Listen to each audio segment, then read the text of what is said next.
The following show contains adult content. It's not our intent to offend anyone, but we want to inform you that if you are a child under the age of 18 or get offended easily, this next show may not be for you. The content, opinions, and subject matter of these shows are solely the choice of your show hosts and their guests, and not those of the Entertainment Network or any affiliated stations. Any comments or inquiries should be directed to those show hosts. Thank you for listening.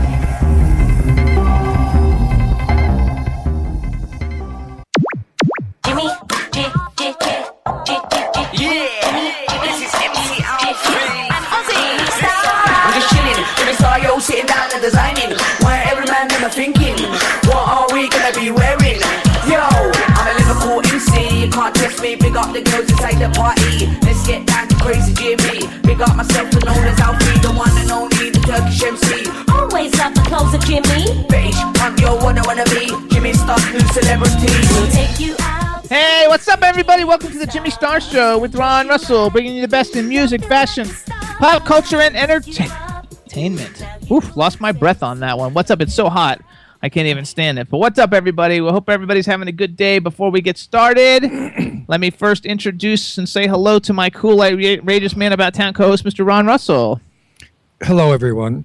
If I had tits, I could tell you I'm roasting my tits off. But I don't have tits, so I'm going to have to tell you I'm roasting my balls off. It is friggin' hot. I mean, we had 2 gorgeous days of like Palm Springs February weather here. It was 82 and sunny and dry. It was gorgeous. Without the humidity. With 0 humidity. And then it came back to punish us. Absolutely. And now the humidity came flying in. I was out in the garden washing down the patio furniture, and I was washing the bricks underneath the barbecue where the pigs that I live with, no one put tin foil inside the barbecue, so all the disgusting fat from the animals they eat fell down on the floor. And it made it, like disgusting black, so I had to scrub that. I don't need to do these things. In hot, humid heat, sweating. I mean, look at my hair. I've got a bad hair day. I look like a wild man. I look like the wild man of Borneo. Jimmy McCrary says it's heating up in St. Louis, which we'll say hi to him in a second. First, we got to say hello to the man behind the boards, hang on Mr. 1 minute. Chad I'm not Murphy. finished with my complaint. I know, but you're supposed to complain after we introduce everybody. But wait a minute. They said shut the hell up. They said by the weekend it's going to go back to the 100 and whatevers with the 80, 90 humidity. I mean, and they talk about Palm Springs being hot. Get over it. There's no humidity. What's up, Chad? The man behind the boards. How you doing, Chad? Oh, it's freezing down here. You should come down and visit. Yeah, freezing, right? It's like how hot is it? 62 with no humidity. It's nice. Yeah, right. We wish. It's hot all over, people. Just deal with it. But it's just like they say there's no global warming. There could be. It's hot. Then what is it? I mean, I remember when I was like 20, a couple of years ago, the weather was gorgeous. I mean, yeah, it does seem to get hotter. And if you do look at the records, we are getting hotter. So, and there's no smokestack that we can just shoot it out in space. So, you might have a point on global warming. But we're doing 105s and 110s in the Northeast. That's unheard of. Yeah, it's a little weird. It's hot. Anyway, we got a chat room full of people. What's up, chat room? If you guys want to see us in the in our studio, you can hit the ITV button at the top of the W4CY website page. And if you hit listen now, you can join the chat room. Want to give a shout out. What's up? Drew King is in the chat room. Dave Hughes from the UK. Hello, Dave. We've got the fabulous Goddess. Gorgeous, wonderful Goddess. We've got Jimmy McCrary from theAquariusView.com. All the best in indie news, all the different industries. Check it out at The Aquarius View, theaquariusview.com, or follow Jimmy himself on Twitter. Jimmy McCrary with a number 1 after it. We've also got Irish Ginger. Hello, Irish Ginger from the Irish Ginger Show, Mondays at 3 p.m. on W4CY.com. And we've got a great show for you guys today. Going to be a lot of fun. We've got Deborah Foreman. You guys know her from lots of stuff, but specifically, one of my all-time favorites is Valley Girl, and she's hot, she's gorgeous, she's wonderful. It's going to be a lot of fun. And then we've got the super talented Mr. Patrick Fabian coming on, and you guys know him from the award-winning show Better Call Saul. It's going to be a lot of fun. So, before we get going with all of that, I hope everybody's in a good place, and I hope you guys are cooler than we are. Well, I have to say this before we start the show. if there is a God, which who knows, There is. please go to Italy and help those people who are still under the rubble, who can't get out, and some can't hardly breathe, and they're crying and screaming for help. There can be nothing worse than to be held down by stone in this situation. I can't. I have so many friends in Italy and relatives and stuff. Luckily, they're all in the north of Italy. I'm just, my heart goes out, and whatever divine providences there are and whatever wonderful forces there are, from witches to devils to gods to saints, if there is any kind of that kind of energy, it should go to Italy, because it's too beautiful of a country to be shaken Absolutely. and destroyed by an earthquake. Absolutely. So my heart blessings go out to tutto mio paese. There you go. Okay. Nice, Upsets Ron. me. Nice, Absolutely. Ron. All lives matter. That's right. All lives matter. Absolutely. Absolutely. So we got a cool gift in the mail, you guys. If you guys remember 2 weeks ago, I think it was 2 weeks ago, we had the star of Guiding Light, Tina Sloan, on. We had a really good interview with us. We loved her. She has a book that's out. It's called Changing Shoes. I'm showing everybody the cover here. And she sent it to us, and it's called Getting Older, Not Old, with Style, Humor, and Grace. Nice. Is a really nice book, and she wrote something really nice on the inside. It says, "For Jimmy and Ron, what fun you both are. Love, Tina Sloan," and it's an autographed copy of her book. So you guys May I should have get the book? You guys should get the book. He read it incorrectly, everyone. Okay. It said, "For Ron, what fun you are. Love, Tina Sloan." Short and sweet. Yeah. He just put his name in there because he felt left out. Come on, Oh, Jim. that's right. So you guys get the book. It's really nice. And follow Tina Sloan on Twitter at Tina Sloan. There you go. I had to bring that in there. And yes, you guys. Now, listen, Jimmy, do me a favor. Okay. The next time you burn flesh and eat it on the barbecue, please put tin foil at the very bottom, so all the fat and Why the don't you grease. just put the tinfoil in it now, and then it's already there? Because what do I look like to you? I mean, you don't even pay me, so like, forget about it. You know. My God, he wants me to do everything. Oh yes, everything. No, you do your share of good. I never said you didn't. I know. I didn't say. I know you didn't. You do your share of good. You walk the dogs, runs to the supermarket sometimes when we're out of stuff. What are you talking about? When we had the open house, I did all kinds of stuff every time we have an open house. Yeah, I did too. But he leaves the toilet seat laundry. open, and Brandy Star loves to drink from the toilet, which flips me out because I love to kiss Brandy Star. But she has, she's all hair. She has a beard, and her beard gets wet from the toilet bowl, and then you go to kiss her. You're kissing. No, I don't And even care. when she drinks out of the water bowl, she gets wet. So I don't mind the water bowl. That's clean, fresh water. But a toilet bowl, I don't want to kiss what comes out of an ass or a dick when I kiss my dog. Oh, it's disgusting. okay, That's my complaint. Foiled barbecue, closed lid on the toilet seat. So also, you guys, Don't you agree, folks? for two more Fridays, Ron and I, we went on Friday night to the Triad Theater in New York. We saw Happy 50ish with last week's guests Lynn Shore and Owen Johnston, and we had a really, really good time. As always. We met a lot of really fun, soon to be on the show, like Broadway superstars that are stars of like all the biggest shows on Broadway. We had a really, really good time. The show was even better the second time than the first time. And we met, and I won't give you her name, only because I'm going to say what she said to me as she left the theater. She's fabulous. She's a multi-talented star of Broadway. She's been in everything. I mean, what has she been in, Jim? She was in everything. Everything. Miss Saigon, this, that. You name it. Well, She's you like name in it, all she's the been main shows. Anyway, we fell in love, the three of us, Jimmy, she and I, and we hung out and we had the best time. We drank and we laughed, and I really enjoyed her company. And she's very sweet and very sophisticated. And I was very sophisticated too, believe it or not. I kept my mouth clean because I figured, Broadway star, you can't be trashy. Always, Ron.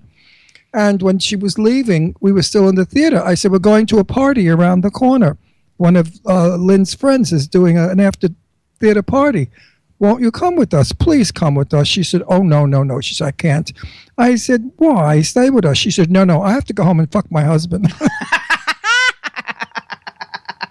After all night long of keeping my fucks to myself, I was suffering. And I went hysterical. I said, oh, my God, I didn't expect that from you. She said, I know. That's why I said it. She's adorable. She was fabulous. I love her. She's fabulous. If I get permission from her to use her name, I'll then tell you who she is. But she's wonderful and a very talented Broadway star.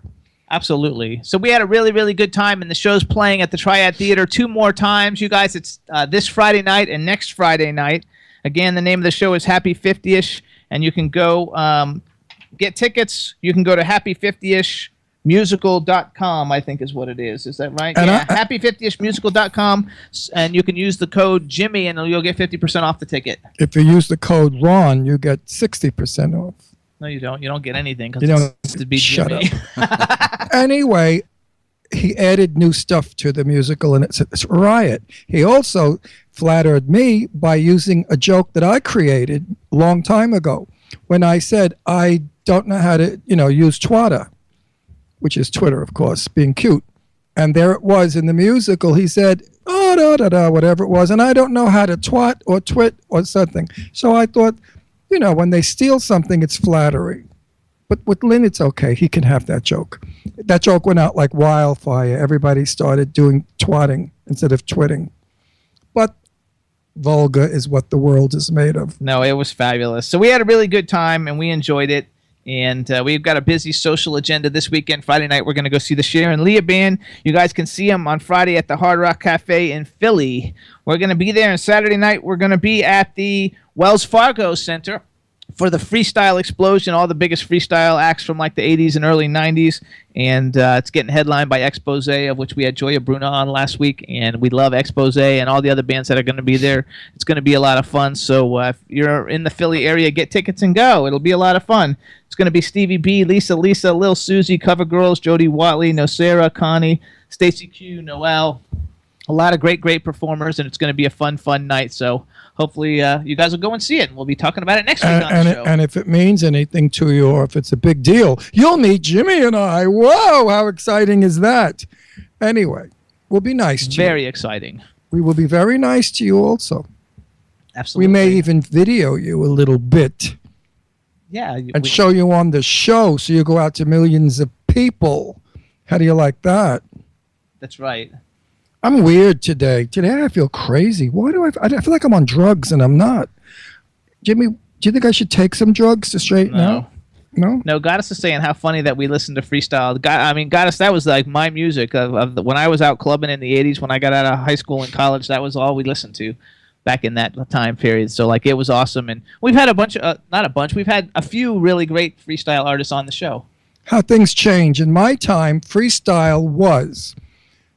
Originally, we danced holding each other. It was called the Lindy. You threw the girl out, you spun her around, you pulled her back, that jitterbuggish kind of thing. And then freestyle dancing came in, which was Motown and all their great sounds, and we broke away from each other and we danced facing each other. And I can remember how I loved that because I'm a dancer. And the guys that didn't know how to dance, freestyle or solo, hated it because they only knew how to grab the girl and look stupid. They used to go forward, 2 steps back, 2 steps like stiff boards. Now it gave this Tutti Frutti the opportunity to freestyle. Which he loves it. Every time we go anywhere and he hears music, he starts breaking out in dance. Oh, I jump in the air and I do 3 spins, come down with a split. I mean, I go berserk at my age. I go berserk. So freestyle to me means you don't hold the partner. You dance separately. Now, isn't that little bit of information just wonderful? Didn't you just love it? Could you have lived without it? No. Well, it was interesting for some people. You have to go all the way. I like the shirt with the black stars on the red background. Me too. I like it. You guys like my shirt? We look like a that's a F-L-A-G, not F-A-G. We look like that too, but we look like the American flag. Very patriotic. I have the stripes and you have the stars. Stars and stripes. Stars and stripes forever. Stars and stripes forever. Chad, how was your weekend? Did well. We played a few gigs and had one day off, but it was hot out there. I think Sunday down here was probably the hottest day I have felt. Somebody posted something like 111, or the feels like 111. But we played out. Go ahead. God. What's that? He said With your that humidity, 111 is like more like 230. Right. I mean, how do you live with that? I hate this weather, this humid hot shit. Well, we just kind of counteract it sometimes with tequila. Usually works. No, I do it with a. No, I won't say Garden that. hose. No, I put ice cubes in my mouth and I walk around with ice cubes in my mouth. That's gonna look weird. Well, no, but it refrigerates my tongue, which in turn refrigerates my throat, which in turn refrigerates my intestines, which refrigerates my wang. Oh, I see. When my wang is cool, everything is cool. Chilling it from top to midsection. Got it. I mean, if your bird is burning, you're hot all over. Sweaty nuts ain't no fun. Roger But anyway, I can't wait till we sell this friggin' house. The market is so bad now, folks. You got any biters? Well, we have a lot of people coming, but they have the weirdest reasons. Like the people that came that I really wanted to buy the house, he wanted a jacuzzi outside on the bricks. All right. And it's not in the constitution of this joint we live in, whatever the laws are. No With these jacuzzis? Yeah, these kamikaze that? people, they call them. All right. And then another one was a couple that came. Why they came, I don't know. They loved everything, but they thought it was too far from where they worked. And I wanted to say, stupid. Didn't you know where your realtor was taking you? I mean, if they took me to Florida, I'd say this is too far from my work. If they suggested, like, would you like to see a house in Alabama? No, it's too far from my work. So these two morons came with the kid that didn't shut up. The kid opened cabinets. It was, the mother didn't do a thing. I wanted to smack that kid. You think Trump was bad? You should have seen me. I was on fire. Lady, hold your fucking kid. This is my home. He can't be opening. He's trying to get into a and the funny thing is the couple was Asian, and the cabinet is my upstairs foyer, beautiful black and jade cabinet, and I never keep anything inside of it. So Chad. Yes, sir. We're going to call Deborah now. All right, I'll do that for you. Story right off. The kid was trying to get in the cabinet. I think he thought it was a portal back to China, and he figured if he jumped in the Oriental cabinet, he would be back in. So, everybody, we're getting ready to call our first guest. Her name's Deborah Foreman, and she sent me a message just now saying that she's there. So, oh, look. hopefully this Hi, works. baby. There she is. Well, See, she's smart. She's got a hat on. I should have put a hat on. That was her picture on her thing. There she is. Oh, there she is. Hey, hello. Hi. I'm not. Now, hello. Jimmy Star, you're not moving, though. That's just, is it supposed to stay that way? No, I'm supposed to be moving. Can you see me? I can see you moving, and I'm moving. No, I can't see you moving. I see me moving. I see a little box with me down below. Did you hit the little video that says, is there a button that says video? Say accept. Okay. There you go. Hey. Hi. So, we're going to do some introductions like a new introduction like the beginning of our television show. So, we're going to introduce you now, and now that we know that you're on and we can see you. I love the picture in the background. It's beautiful.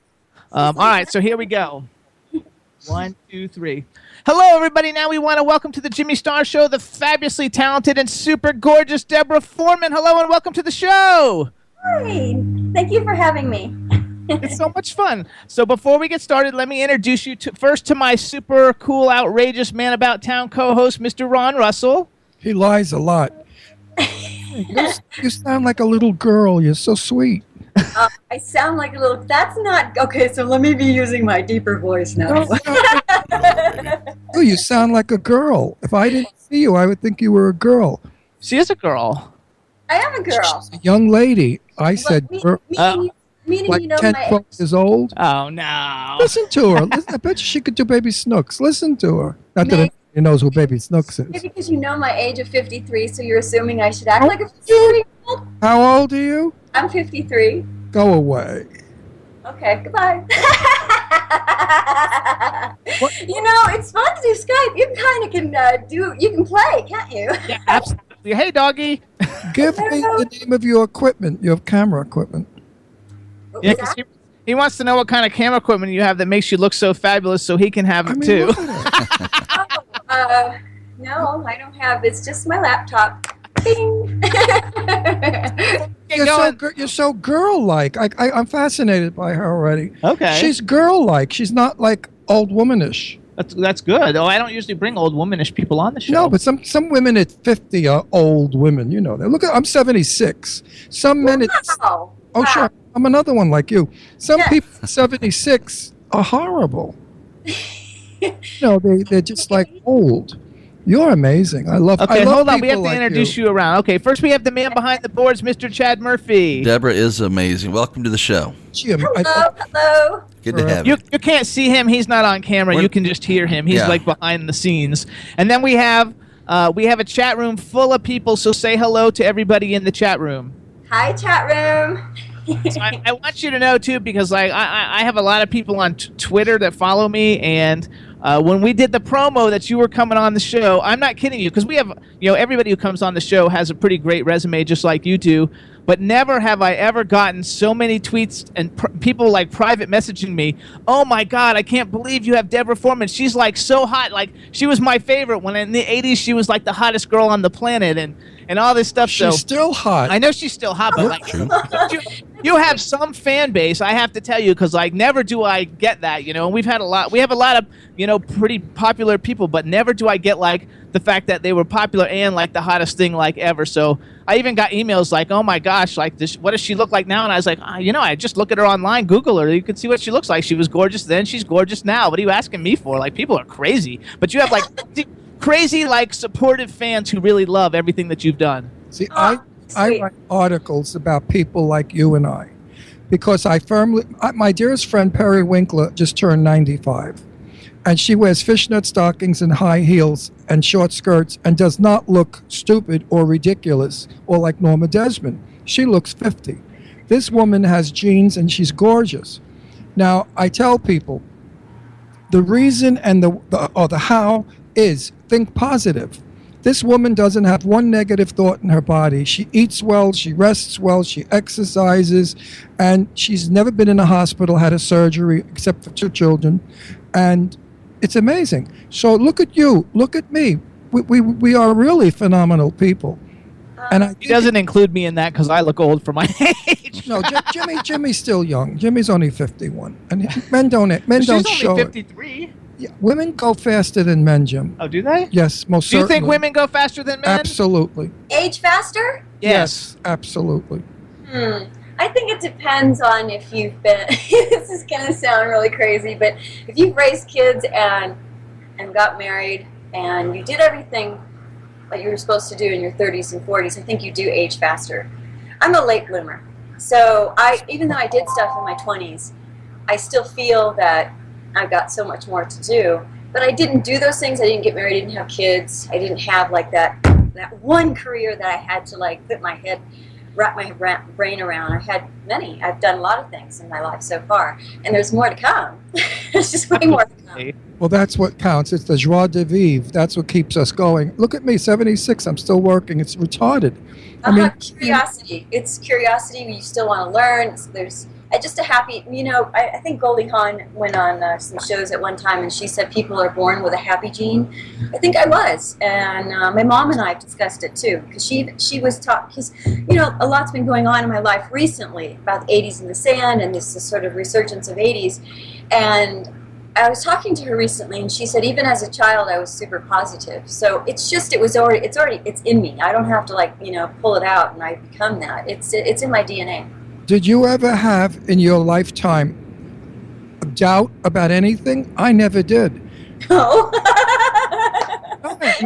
I mean, if I said right now I was going to become a brain surgeon, there'd be a little, challenging to it. But no, nothing. Everybody knows are my yeses. When I was in my 50s, my mother used to say to me, Ronnie, when are you going to grow up? You're so stupid. You act like a kid. What's wrong with you? And I'd say, look at you. You did cartwheels down the street last year to show people you could still do cartwheels, and you're 70. She was telling me I was stupid. Meanwhile, my mother, if I had a party, my mother would come to the party. She'd say, put on the Dance of the Seven Veils, and my mother would do Vilma Banky from the silent movies. My mother was an actress.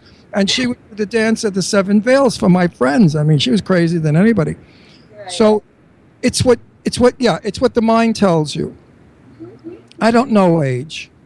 No, I don't either. I don't know wrinkles. And you don't look like you know age, because you look absolutely gorgeous. Now, you said you were never married, or you were married, no kids? No, never married, no kids. Good I for mean, you. yes, relationships, yes, but just never. Yeah. Like my daughters, they don't want to get married. My daughters just want boyfriends, travel, good times, and parties, and both of them are in the business, so they never had a calling to have a baby. They never really had a calling to be a mother. No. And they're not selfish. They just don't have the calling. So we have to talk a little bit about a couple of things that are like. Oh, we're going to keep her on a long time. I know we're going to keep her on, but I have certain. She's not. First of all, okay. You're not doing a 10-minute interview. Here's something that I learned today, though, that I didn't know. So I googled you just to find different things and to see how many things I didn't know about you. Which a lot of the things I do know about you because I've seen all your films just about. And I even went to your 80s on the Sand, which we'll give a plug for that later on, and you can tell people how to find out, go to that and all that kind of stuff, and your web business and your jewelry business. We'll cover all of that, too, after we talk your entertainment business. But I did not know, like, there's this list, and it's on IMDb, and it's the 100 greatest teen stars, and it's like the 100 greatest, it's like the who's who of, like, the 100 greatest teen stars, like, in the history of film, and you're one of them. Oh, wow, that's sweet. I didn't know that. And I was like, oh my God! And there's like Tom Cruise is on there, and like it's a who's who of like Shirley Temple. I mean, it's like a who's who of like people, and like you're on this list, and I was like, oh my gosh! Wow! I went down the whole list, and like everybody in it, like especially from the 80s, like there's not a single person you don't really know. No, Drew Barrymore. I mean, it's like all these like, great people, and so I didn't know that. So sure. We want to say congratulations about that. And then number 2, we have to talk about Valley Girl a little. I'm sure you probably get tired of it, but Valley Girl was such a dope movie. He doesn't really like Nicolas Cage that much, but I love Don't say that. I don't mind Nicolas Cage. I just don't think he's an actor. I find he's very stressful when I watch him work. To me, it's like he's straining himself to do what he does, unlike George Clooney or other actors. She's worked with him too, where it's natural. Nicholas always looks like he's intense about anything. I'm an 80s kid. I graduated high school in 82 and college in 86, and Valley Girl was such a like iconic movie. That's like my generation movie. That and like 16 Candles and like Breakfast Club and stuff like that. But Valley Girl is such a impactful movie. We actually had E.G. Daly on I guess she goes by Elizabeth Daly now. E.G. Daly on a couple of weeks ago, and she was fabulous. Like, she was such a great guest on the show. It got like, I don't know, almost 2 million plays, and she was super fabulous. And so just tell us something. Maybe tell us something that we don't know. First of all, did you have fun doing Valley Girl? And then tell us something maybe that nobody knows about it. What nobody knows about it. I don't know. It's been sort of dissected a lot, so I don't know if I can share anything that would be brand new to it. Other than I did have fun. We came together as artists, and we had our intention was to do real, authentic work and be as genuine as we possibly could. And we rehearsed and there wasn't a lot of time for shenanigans on the set. We were working from the moment we step on set until there was a wrap at night. There was no time at all, ever. So we went from one location to the next. We shot the couple scenes or whatever, only had a couple takes per scene. So it was a fast-paced moving machine. No time to think about anything. So if you had second thoughts, there was no time to have that. When you actually did it, did you guys know going into it that it was going to become kind of like this iconic cult film that everybody will still be watching? Here's like 30 years later, or 40, almost 30, 80, 90, like almost 40 years later. 30. It was 30-year anniversary a couple of years ago, I think it was. Yeah. No, I had no idea. You don't have that idea going in. I think you have an idea of if it's a special script, if it sort of resonates with you and you feel passionate about it, yeah. But to know what its future is going to happen, no. No, because think about all the elements that have to come into play. All the pieces that have to go into position for it to even, stay around as this long. So a lot of things have gone into position for this to happen. And no, you can't. Can't even hire people to do that. Okay, then you make the movie, and all of a sudden, I mean, you were always beautiful, but now you're probably like getting recognized on the street. Like, how was that? Like, I'm sure like you had little boys and probably little girls. I don't know. You could have like little girls, but for sure you have little boys chasing you like everywhere, and young adult men and like men in their 20s and stuff. How was that becoming like an overnight like sex symbol? In the 80s. No, in the 80s we did not have internet. So that wasn't happening. I think now when that happens to people now, you have the internet, you have Facebook, you have Twitter, you have Instagram, you have Tumblr, you have all those social mediums. So back then, you didn't even have cell phones then. Remember, we just had the phone. Oh, that's right. I guess and it was a big deal that it was a dial at one point. Remember, it was touch tone, and then it was when that happened. So no, I would hear about it. Maybe if my agent caught wind of something in a meeting, or maybe someone had called up to the phone, or no. So I was not privy to information like that. It was not around me. But I bet when you worked with my buddy, Tony Curtis, it was totally different. Oh, because I love Tony. He's my favorite celebrity. What a lovely, and I miss him. man. I miss him. Ron used to have a television show called Set the Record Straight. It was on Time Warner Cable in California, where he interviewed like all the legends of Hollywood, and Tony Curtis was one of his friends and someone that he interviewed. Plus, everywhere we go, people always tell him he looks like Tony Curtis. He doesn't have his hair done that way today, but my hair's which is very flattering. I've had it all my life. My husky voice and my New York accent. Tony Curtis was. I love him so much. And he must have loved you, because he was like all about the women. And there's no seriousness. When you work on a film with Tony, you're not going to get a quiet set. No, I came on set and I visited the day he was shooting us. I kind of think it was a theater, some kind of a theater shot. I just came in and said hello, and I got to meet him, and that was it. I didn't have any. Oh, you didn't know him? What? No, I didn't get to know him. But I did get to meet him, and he's extremely charming. Yes. You remember that? He's crazy and funny. That was wait. We should tell him that was Lobster Man from Mars, right? Lobster Man from Mars. Yes. Mm-hmm. That was epic. It was one of those epic ones I did. Talking to him about that film. It came out in the 80s. Yeah, but you couldn't possibly get Tony to talk about anything long enough. Tony would just go on and go from one subject to another subject with all humor. He was the original stand-up comic. He had that wonderful New York Jewish humor, which only Jewish people from New York have. Nobody else has it. You can't be from Jersey or Chicago.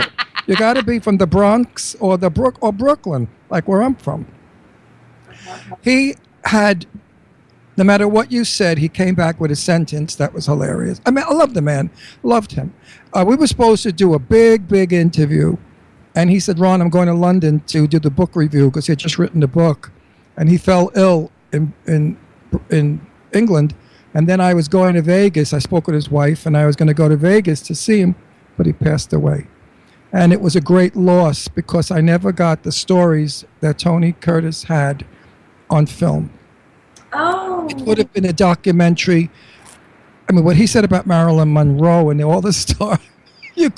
I laugh in retrospect, thinking back. So with you, because you've worked with a lot of great people, and I haven't looked. So on IMDb, you have a film that says you're rumored to be in. I don't know if you can tell us if you're in it or not, but it's got a lot of people that have been on our show before. I forgot the name of it now. I didn't write it down since it said rumored. But anyway, you should check your IMDb and see if you're actually going to be in the film that you're rumored to be in. Yeah, I am. It's called Survivor.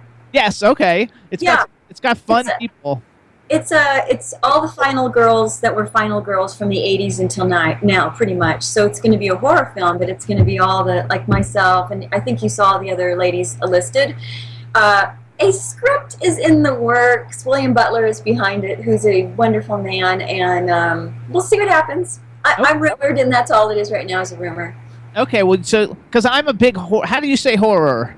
Horror, okay. I'm a big horror movie fan. I'm a huge horror fan. And you are like a horror icon, because you've got some of the like coolest horror movies. I want to just, anybody who doesn't like know what she's been in, you've got Waxwork, you've got April Fool's Day, which is like, I mean, that's like such a classic. You can't even. It's our 30-year anniversary this year. Oh, that's awesome. And then you've got Grizzly 2, which those Grizzly movies actually were not very good, but just the fact that you were in one is like, it's cool that now looking back on it, and when you did it, it was probably good, but when it came out, it might have been more like one of those movies that wasn't as good as all your other ones. I don't think it was released. We went to Budapest and we shot it with John Rhys Davies and Steve Inwood and Deborah Raffin. Remember Deborah Raffin? Yep. Absolutely. And we shot it there. I was there for 2 months, and they never got anything put Oh, together. it's been bootlegged then, because I saw it, so I've seen the bootleg copy, which I don't know if it has everything good in it or not. But then you also did Real Genius, My Chauffeur, which are not horror movies. My Chauffeur, by the way, is such a fabulous movie, and I love the fact that you're like in a movie with Sam Jones. I've been tweeting with him, trying to get him on the show. I've been tweeting with him trying to get him on the show. I love Sam Jones. I love him. The fact that he was in the Ted movies, I thought was hilarious. Right. And so that's a really cool one. So out of all your bodies of work, do you have certain ones that you thought were either the most fun, or you liked them the most, or something of that vein, because you've been in so many great ones? I think you just mentioned it. My Chauffeur is my favorite because Sam Jones is just a lovely man. I had so much fun with him, and there was also, because we had such great chemistry and connection, we were both able to just let it go at night and then come back and be that same sort of magical couple. We didn't hang on to it, so it was I felt free with him. I felt super free that I can love him madly and know that it was just acting. He had a really neat thing about him. I loved him, and also I'm still friends with Stephen Wolf, who was our line producer on that, and so some good relationships came out of that film that I really love those people. And everybody loves it. Did you know that when Deborah Foreman came out, they said she was the new Grace Kelly? Yes. I never really thought so, but she's quite beautiful. But there will never be a beauty in the world like Grace Kelly when it comes to blue-eyed blondes. She's got the title, as far as I'm concerned, as the most beautiful blue-eyed blonde woman. Yes. What do you think about Grace? Did you ever meet her? Grace Kelly? Yeah. Was she still around in the 80s? She died in a car wreck in France. She was the princess. Right here. Was she alive in the 80s? Jesus, when did Grace die? My mind just went blank. Well, while he's thinking about it. I think. I never met her. Look, I never met her. No. I don't know if she was supposed to replace Grace Kelly. She died in 82. She died in 82. So no, Grace died in 82. That's pre-Deborah. Okay, I wasn't even in Hollywood. I graduated high school in 80, and I literally in 81. No, it was 80 that I came out to California with Wilhelmina. I signed with Wilhelmina in 1980. So I was 17. So I was in Texas prior to that. That's so cool. So I did Anybody this. know what happened to Deborah? She's not around. She doesn't work. I think Deborah passed. Raffin? Yeah, she passed. I think maybe you want someone to check, but I think she did pass. That's a shame. She was a beautiful girl. So I like to do this thing where I get to brag for you. Okay. I made a list of some of the people that you've been able to work with, and obviously I didn't make a list of everybody, but I made a list of people that everybody basically knows who they are, and it's just it's just something I like to do. Okay. For my ego and for yours, because like you might not even remember working with some of And these I people. like to know how many people are friends of mine that you've worked with. He's working. Okay. Tony's one. Actually, well, first of all, Barbie Wilde was in one of your movies, and although she's not a huge star, she's a great horror movie star, and she's from the Hellraiser series, and she's in one of your movies that's been on our show because she's a friend of mine, as well as E.G. Daly. But then we have John Travolta, Val Kilmer, Jill Clayburgh, which I'm Dancing as Fast as I Can is a great movie. Jill, Right. I knew Jill Clayburgh. Diane Wiest, Joe Pesci, Laura Yes. Dern, George Clooney, and I thought this is so funny because like you're the top bill in whatever movie George Clooney was in, and he's like almost down at the bottom with the extras. But I That just was the Grizzly movie. That was the Grizzly It movie. was the Grizzly movie, okay. Yeah. Nicolas Cage, Zach Galligan, who he's coming on the show. Anthony Perkins. Oh, you're gonna love Zach. You're gonna Anthony love Perkins. Zach. I love Zach Galligan. He's so cool. Anthony Let's Perkins. talk about Anthony Perkins. Oh, okay. I met Anthony Perkins in 58, 59 in a gay bar out on Eastern Long Island called the Red Door. She might not know, too. We're married. Yeah. And We're the only syndicated radio show Right. with millions of listeners. We're actually a married couple. And Oh, I didn't know that was. I couldn't believe it was, I couldn't believe it was Tony Curtis, but they were shooting a movie out Anthony there. Perkins. Anthony Perkins. They were shooting a movie out there. And he had on sneakers, a black tight slacks, and a black turtleneck long sleeve shirt, and he was wrapped like a pretzel around the bar stool. And he looked crazy as a loon. I remember standing there and saying to myself, should I even attempt to speak to him or not? What's the point, Ron? What are you going to talk to him for? He's going to think you're trying to hustle him for a part in a movie, which I would have. But I went over to him and I said, listen, I remember the dialogue pretty well. I said, this is like, you're not going to like it. I'm going to come over and talk to you, tell you who I am, and you're going to say, you're going to want to say, get the fuck out of here, but you're not going to say it because you're going to be polite and you're going to put yourself through it. And he just started to laugh. And he said, no, I'm not going to do any of those things. He said, now, what's your name? You know who I am. Who are you? I said, I'm probably one of the greatest actors in the world, just not discovered yet. And he said, of course. He said, everybody is. I said, no, not everybody. Most people stink. I'm good. And then we just chatted, and then it went into just crazy talk about politics of the day, which were about Kennedy running for office. And he then left. And I did say to him, what are you doing at a gay bar? He said, I like gay people. I like to be around gay people, never knowing exactly that he was gay. Now, Tab Hunter, I'm in a movie with, called That Kind of Woman with Sophia Loren and Tab. And Tab Hunter, I know, is gay as a lark. Now I find out that Tab Hunter and Tony Perkins are lovers at that period. So I didn't want to say to Tab Hunter, I ran into your boyfriend in a gay bar. He was carousing. I know Tab. Tab and I are friends to date because he was on my show. I interviewed him a lot of times. And I did tell him that. And he said, yeah, we had a kind of an open relationship.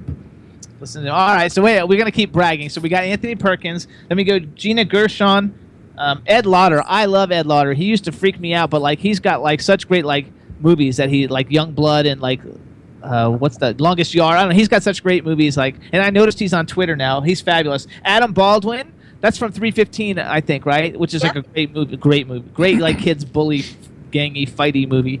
Mario Van Peebles is in that too. Yes, Mario Van Peebles. E.G. He was on the list. E.G. Marshall. I wrote Sam Jones. We already talked about it. I think I said Val Kilmer. Then we got Ari Gross, Kelly Preston, James Keach, Tony Curtis, which we mentioned, David Carradine, Bruce Campbell, and Keith David. That's where I stopped. I know there's about another 200. Bruce Campbell. Great. I met him. I was on an episode of Burn Notice, and like I got to meet him on Burn Notice, and he was a really nice guy. He is nice. He's a nice man. And he does a lot of conventions and stuff with the autograph signings, and I used to go to those all the time because I used to be a celebrity clothing designer, and I would dress them all. I would give them free clothes so they would like wear my stuff, and I could have pictures and stuff. Do you do conventions? With 80s in the Sand, I'm exclusive. Okay. Oh, good for So you. I'm not going to be doing conventions until 80s in the Sand is not around. I know that the promoter of 80s in the Sand wants this to be a yearly thing from here on out. There you go. So let's go to 80s in the Sand real quick, and let's tell everybody what it is, because I know I saw a post on Twitter that it's next year and you have a lot of time to pay for it. So tell everybody what it is and how do they sign up to go, and tell them what they're going to.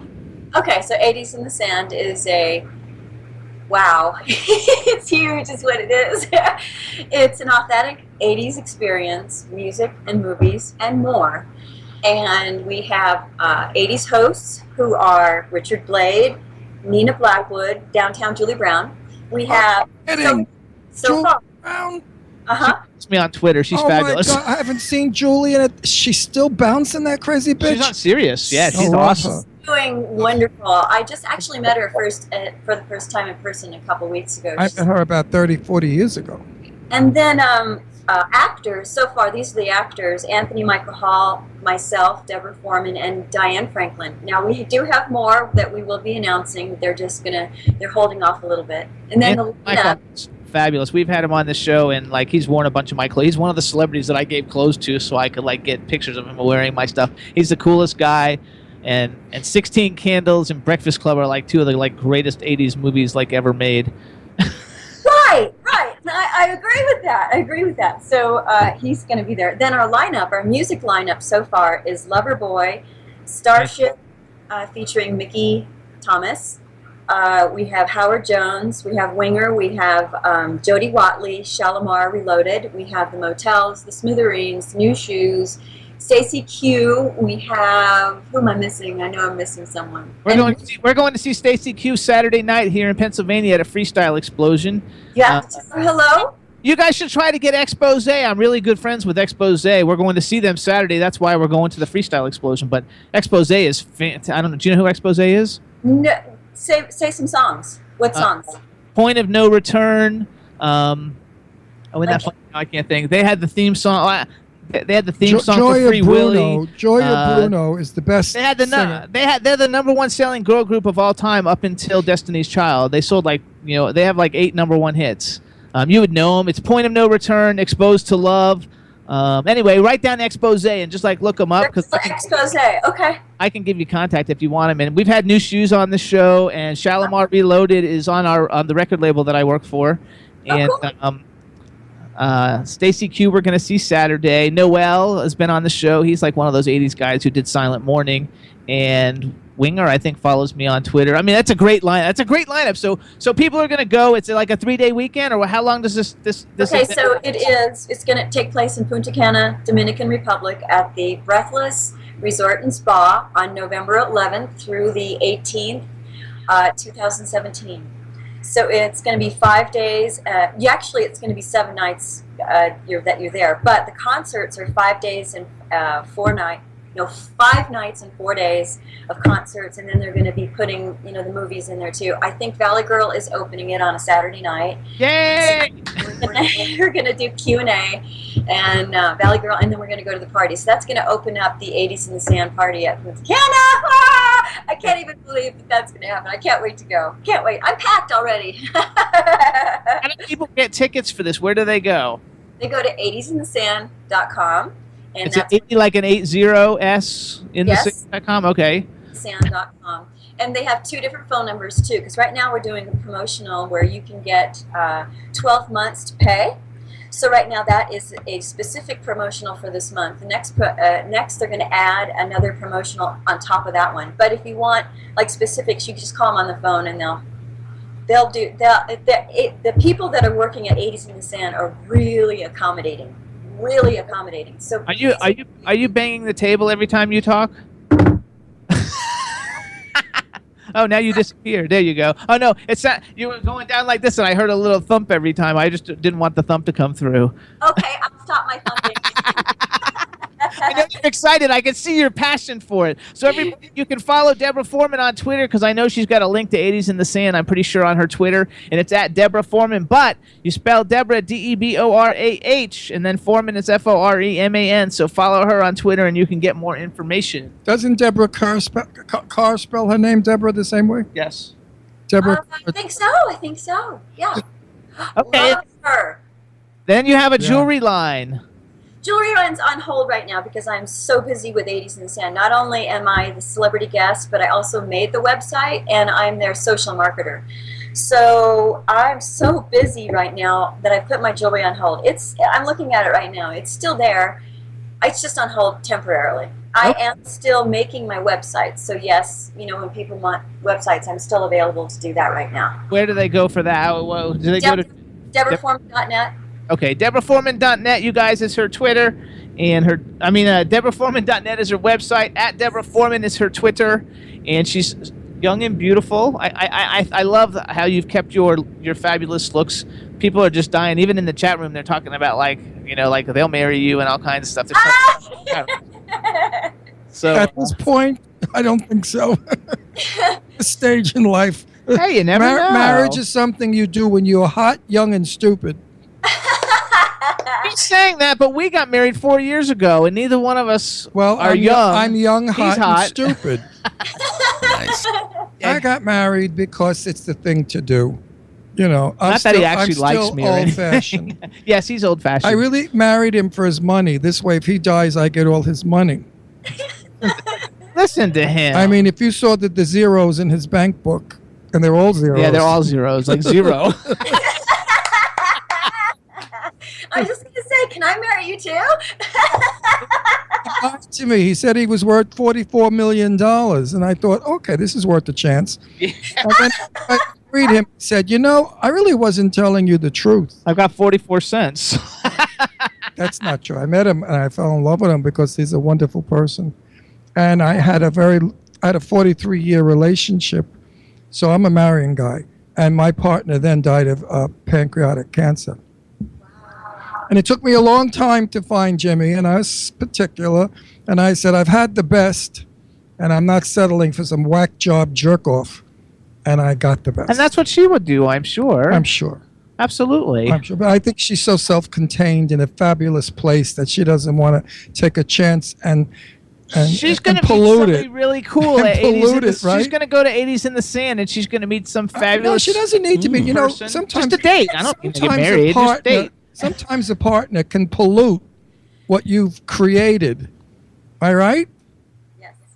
Or bring joy, but mostly, you know, you never know. She's perfect right now. She's got all these things going. She's working. She's So when busy. you when you did all these movies, did you like when you were in your late teens? Did you have like a boyfriend, like that, like couldn't stand the fact that like every guy on the planet wanted to like meet you and kiss you? I was a late bloomer. I didn't really have a boyfriend, like a boyfriend until I was 24, turning 25. Okay. That's got a lot of smart. that. She was not a desperate woman. Oh, No. Desperately seeking a husband before No, she I'm was 21. That they call her an old maid. desperately seeking. You know, my joke is that I'm a spinster. I'm a hot spinster that wears sensible shoes, and I have 2 fur babies. you have 2 dogs? I have a cat and a dog. Oh, a cat and a dog. Okay. They're both- What kind of dog is he? She is a rescue. I got her from Yay! the Ours are all. We Our have 2 2 dogs rescues. are rescues. Yeah, I got her from the miracledogrescue.org, and I love her. I actually saw her in a photograph, and I knew she was mine, so I just called up and I got her. That's it. fabulous. Don't we you love that. don't you feel that rescue dogs give greater love than purchased dogs? Yes. Our dogs are so loving. Rescue have 2 dogs do dogs. this thing. Oh, hello, doggy. What's his I have name? to show you my Her brandy. name is Jade. Rescue dogs do this thing, and I noticed that all of them do it, but they actually hold on to you. It's really bizarre. And Yeah. it was pointed out to me by this woman who was holding my dog. She goes, "See what she's doing?" And I said, "Yeah." She goes, "All these rescue dogs, they always do that." I went, "Oh my gosh, that's so sweet." We love it. We got Shazam at the Big Dog Rescue Ranch, and he's like 130 something pounds. Like he's a really big dog. Wow. And he's a Brazilian Mastiff, and then this is our newest one we got in March of this year, and her name's Brandy. Hi, Andy. Say hi. Say hi to the beautiful Deborah. Jade. Now, how could anyone abuse and throw this in the street to roam the streets? And she caught heartworm, and Yeah, she's being she's treated still being for treated it for now. heartworm. And Thursday we get the results that the worms are dead and she's fine. And if not, I'll kill myself. No, I won't be here the following. If Isn't this she dog- cute though? I think it's so great that you rescued a dog. Where did you rescue it from again? miracledogrescue.org. There you guys go. So if you need a dog, there's another place besides the Big Dog Rescue Ranch that we went to that you could like. All the dogs need love and care, and I believe that you get good things when you rescue a dog. Absolutely, and it like Anytime pays save you back. Anytime you save a life, you get good luck. If you take a life, you get bad. She's beautiful. We love her, And she's a good girl. and she loves to sit up here on the TV show. We'll play videos on YouTube, and she'll watch herself on the screen. Aw, look at her. Oh, I love it. Hi. She's an I old think she can hear me. terrier. Yeah, she's like an Old English English sheepdog sheepdog and terrier terrier. mix. Sweet. Well, okay, so we got to start to wrap up with Okay. the doggy. So first of all, everybody follow Deborah Foreman on Twitter. It's at Deborah Foreman, DeborahForeman. Check out her website, DeborahForeman.net. Definitely, we want everybody to go and go to 80sinthesand.com, especially like all of you like 30 to like 60-year-olds who that was such an important time in life. You will love it. Everybody there you'll know, and it's going to be a lot of fun. And so you know, anytime you add at Dr. Jimmy Star at a tweet to promote it, I'll like send it out to my million people. So anything I can do to help promote it, and we want to thank you for coming on the show. I'm so happy that you like aged so fabulously and you look so gorgeous and you've had such a great career. And we look forward to anytime you have anything you want to promote, let us know. We'll bring you back. And not to push something, but if you maintain that fabulous youthful everything, I want you to go and look at DMK not cosmetics, it's process. My friend Danae Montague King, he's rising now. Okay. #1 people with creams and treatments that really work to maintain the moisture and get rid of wrinkles.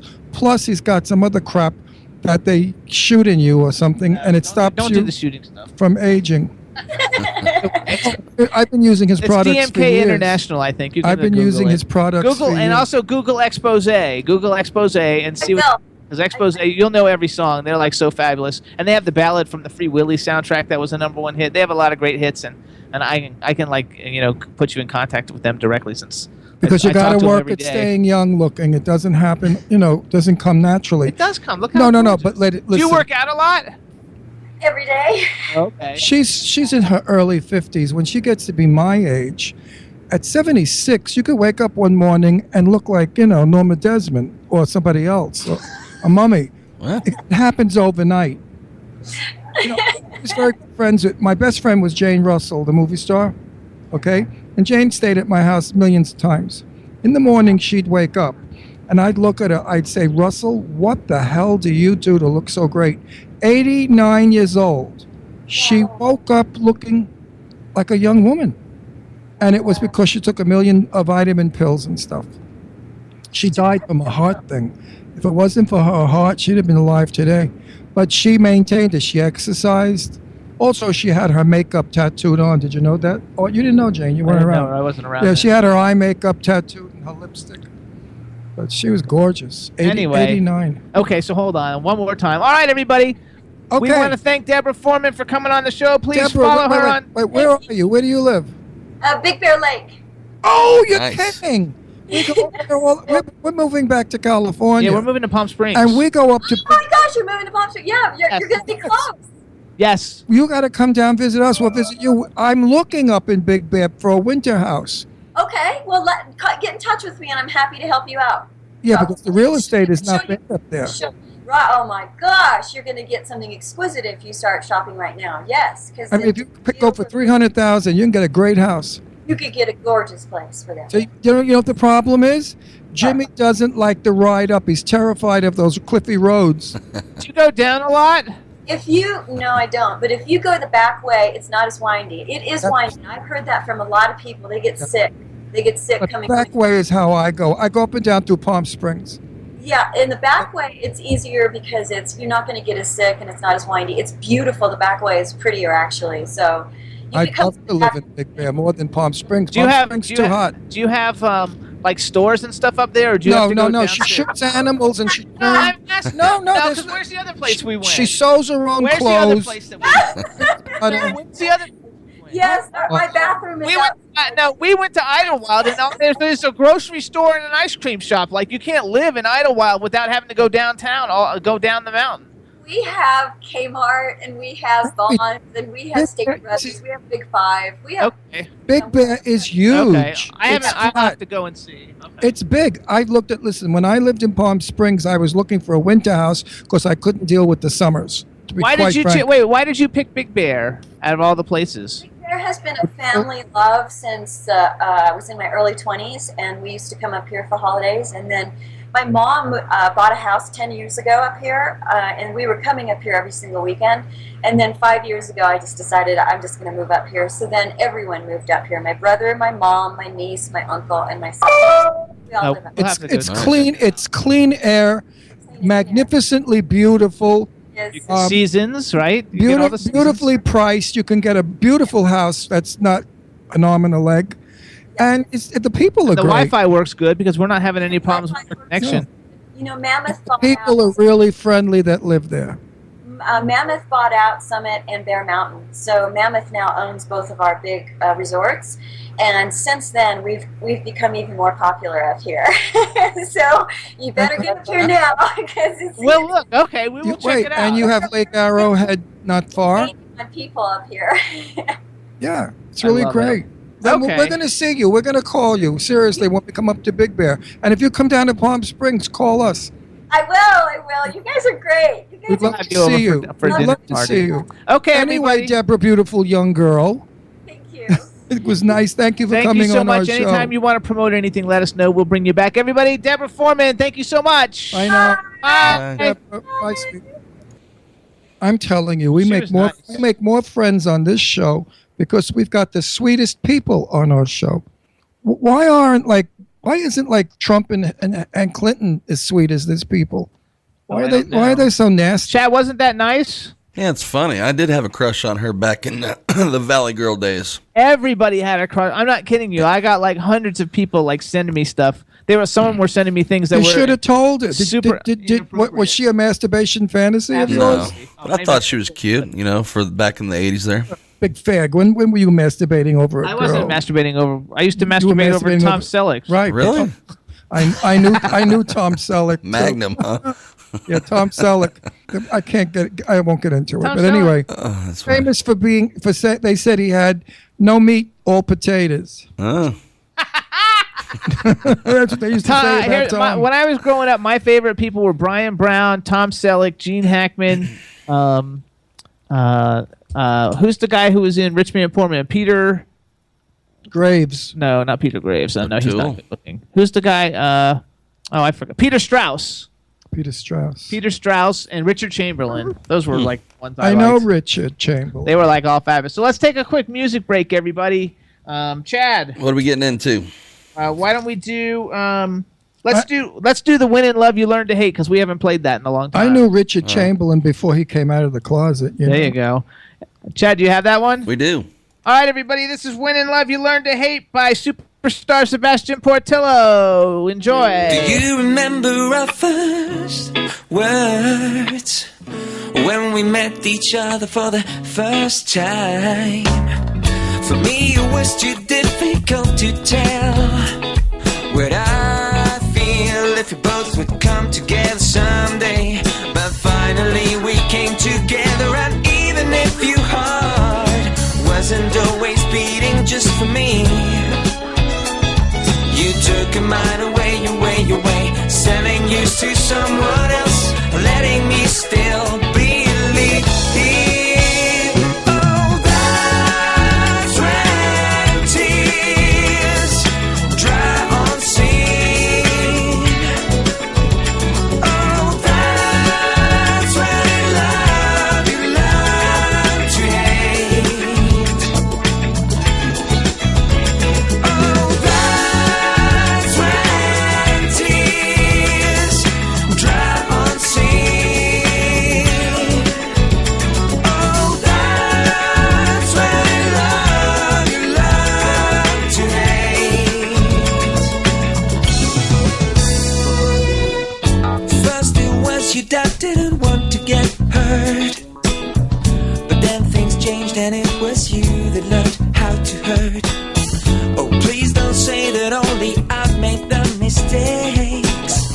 If too much love is a mistake, how many times we tried till finally it was too late. Now asking for my friendship, you want me to forget?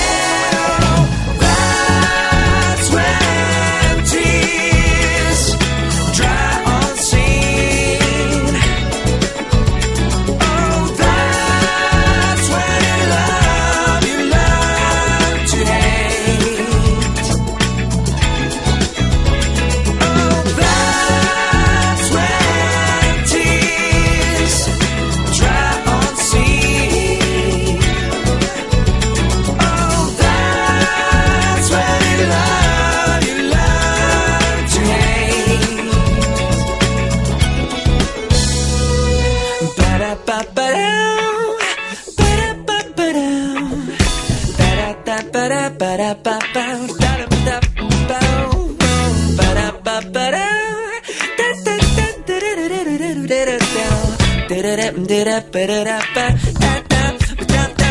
Oh, that's when tears dry on scene. That's when in love you learn to hate. That's when in love you learn to hate. Do you know what I mean? Do you know what I mean? Do you do? Oh, that's when tears dry on scene. That's when in love you learn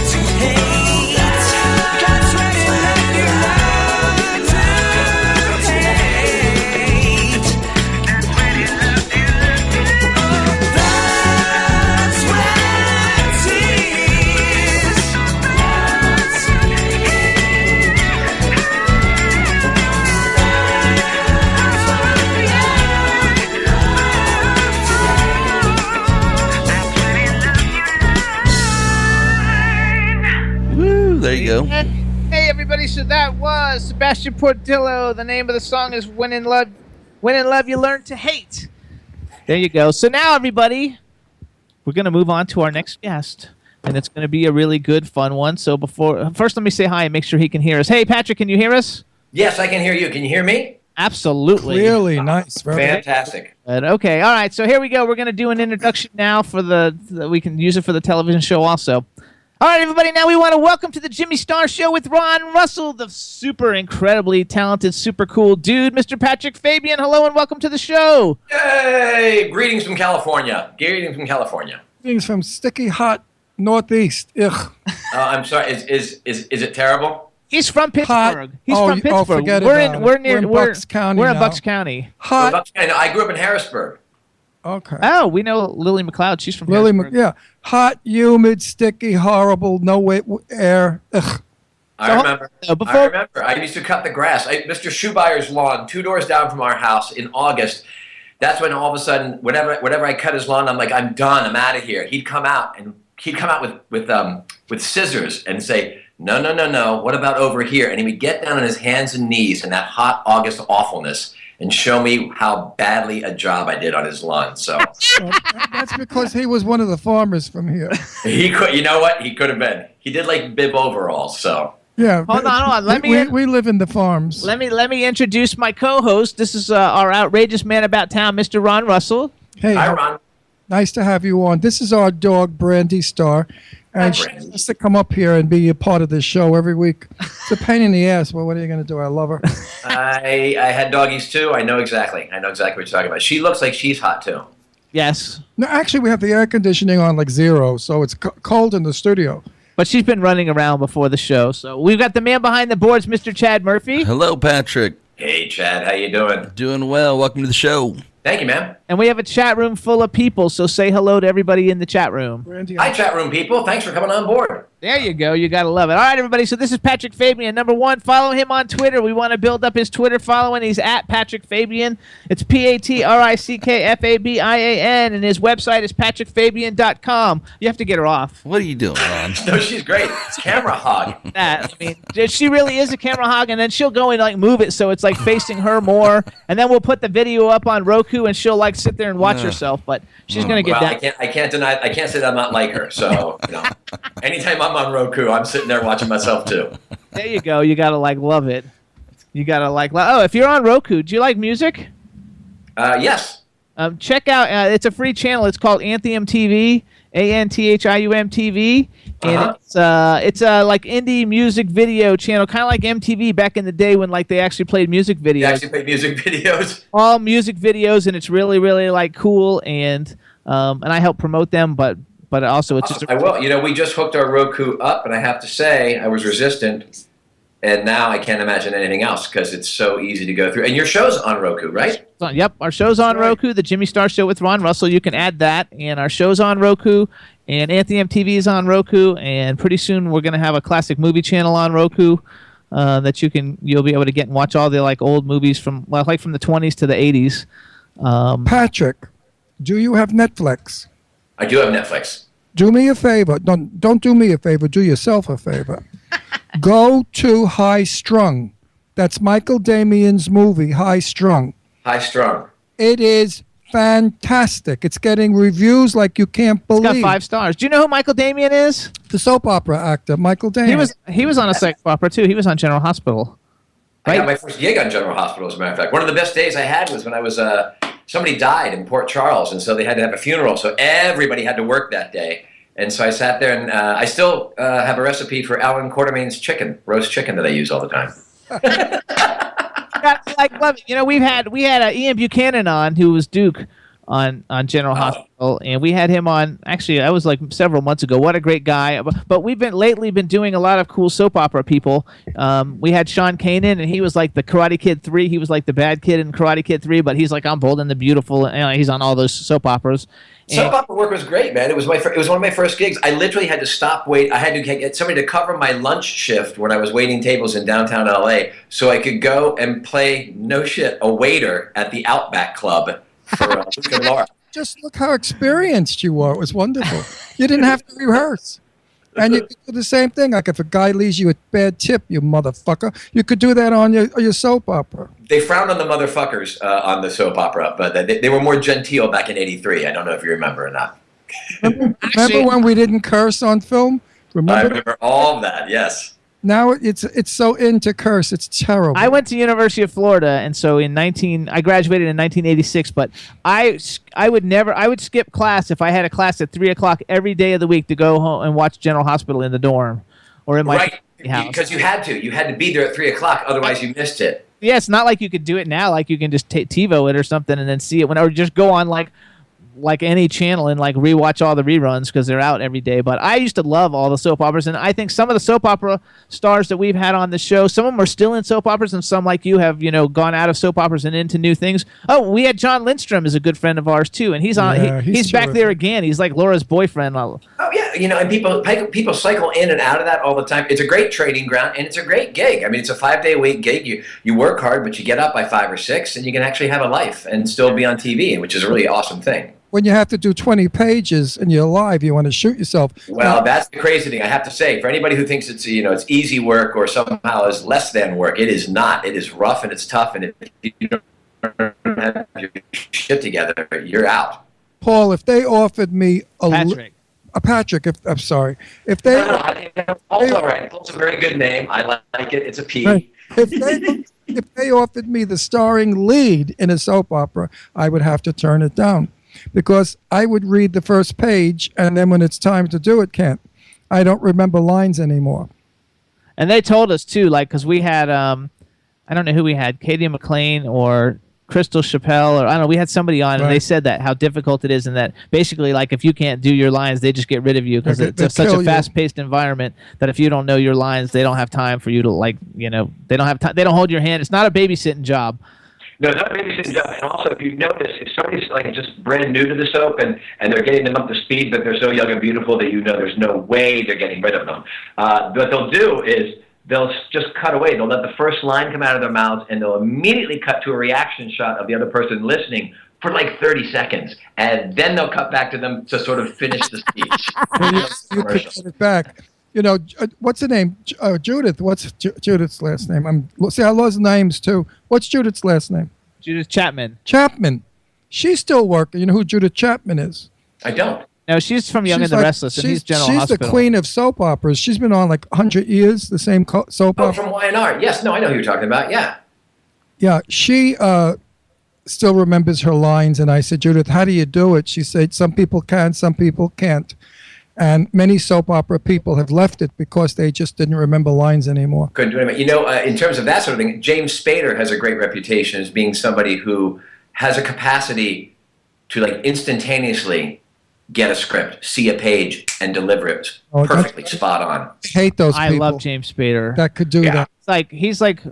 He should be like the biggest actor. He is such a great actor and everything. I used to love Boston Legal so much. It was like I love attorney shows. It was like my favorite attorney show that's ever been on. There's nothing that's come on that's even close to it.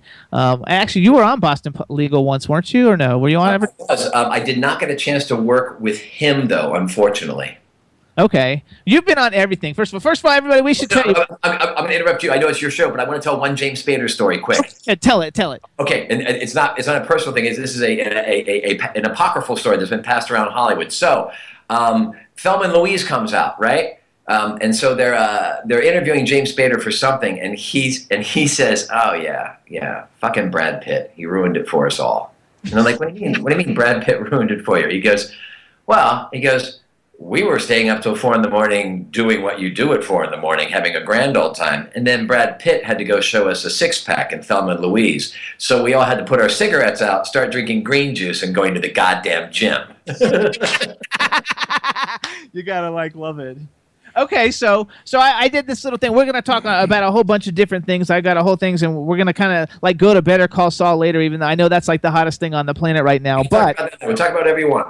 Okay. Oh, I love that. First of all, you have a movie coming out, and I want to bring it up because one of the people that's in it with you, you have a new movie called Driver X. I don't know when it's coming out. I know it's post-production. I think you've already shot it, right?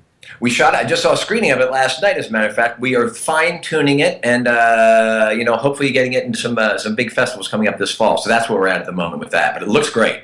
Oh, well, Randall Battenkoff is in it. We had him on the show last year. The show got millions of plays. He's like, from the 80s and the early 90s, he's such an iconic actor. And plus he was in Kick-Ass. I mean, he's been in a lot of really cool. He just has a great resume. And so I saw that he was in it with you. And I've never met him, but we met him like I'm meeting you now on the show. And he was such a great guy. We enjoyed having him on so much. So I want to plug Driver X and let us know when it comes out, and we'll make sure we do a lot of promotional stuff around it. You can check out driverxmovie.com has a little bit of stuff on it, and you can follow it on Instagram at driverxmovie.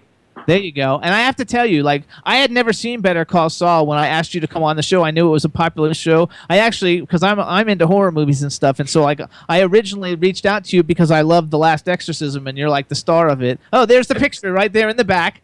And so I'm a huge horror movie buff, and I see everything. I see the the $20,000 piece of shit ones, and I see the millions of dollar ones. And it's such a great movie, and it was such a great leading role for you, and so that's really what piqued my interest in you in the first place. No, I'm glad you did, and I'm the same with you. I grew up in the I call it the Renaissance of horror films. I graduated high school in '83, so the whole shebang gets kicked off with Alien, as far as I'm concerned, with that Renaissance and all the hack and slashes, the Friday the 13th, the Halloween. I saw them on the big screen the first time, scared the bejesus out of me, and every time a movie comes out, I'm looking for that scare again. I'm looking for the alien out of the chest moment again. And it's you suffer through so much crap in order to get to that. But then, a couple years back, I go in blind to go see The Conjuring, and it creeped the shit out of me. I thought it was a really well done film. We had James Wan and Lee Winnell on the show one time, and they were fabulous. And then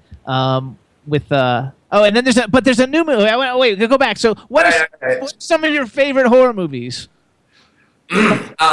Old school. In retrospect, looking at them now, they may not be so great. Burnt Offerings was a great one. Burnt Offerings with Oliver Reed and Karen Black. I don't think it makes much sense, but there's an image of a chauffeur driver with reflective sunglasses, and he smiles, and it creeped my shit out. Black. He knew Karen Black. I dated Karen Black. How do you like them apples? No way. Well, did you toss her to the curb, or what happened? No, I'm gay, so Karen and I...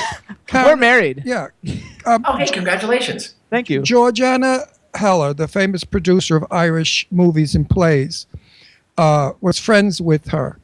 And it was Thanksgiving. We were all at the same Thanksgiving dinner.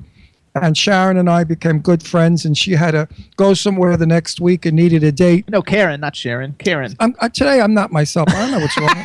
I guess what? I'm just as adult as you because I know exactly what you're talking about, so it's okay. Having a senior moment since I got up. You know what it is? We have a big dog also, and he barks at 5 o'clock in the morning at people walking their dogs, and I'm still sleeping. Anyway, Karen Black and I got along so famously. She was just the most delightful person, and I walked her across 3rd Avenue to go to this thing that we were going to, and she grabbed my hand and nearly squeezed my hand to death. She was terrified of cars and terrified of crossing the street. And I said to her, Karen. Yeah, she said, ever since she made The Great Gatsby, when she got killed on the road, right, developed some kind of a fear of cars. I said, but that was a movie. It was all fake. You really didn't get killed. She said, in my mind, I did. Because when I work, I become every part of the character and the film. I said, you mean to tell me when What's-Her-Face was driving the yellow Rolls, the 1926 Rolls, and she killed you? She said, yes. I'm terrified of streets and cars and crossing streets. So I thought that was something that's interesting. Well, that's why she's a better actress than I ever will be, because when people talk like that, I believe her. I don't assign her to the crazy bin for talking like that. I love artists and actors who so willingly open up that shaft of, I mean, let's face it, to any normal person, that sounds like crazy behavior. You're like, it's a pretend movie, but she feels it and takes it in, which is why she's compelling on the screen. That brought open a lot of conversation about it. When Karen worked, she didn't do anything but work. When she went to the bathroom, when she went in the kitchen, she was working. She never left her character. She firmly believed you have to live the character to make the audiences know it's real. Well, she's been riveting in everything I've seen. I remember seeing her in Hitchcock's Frenzy as well, and she was great in that.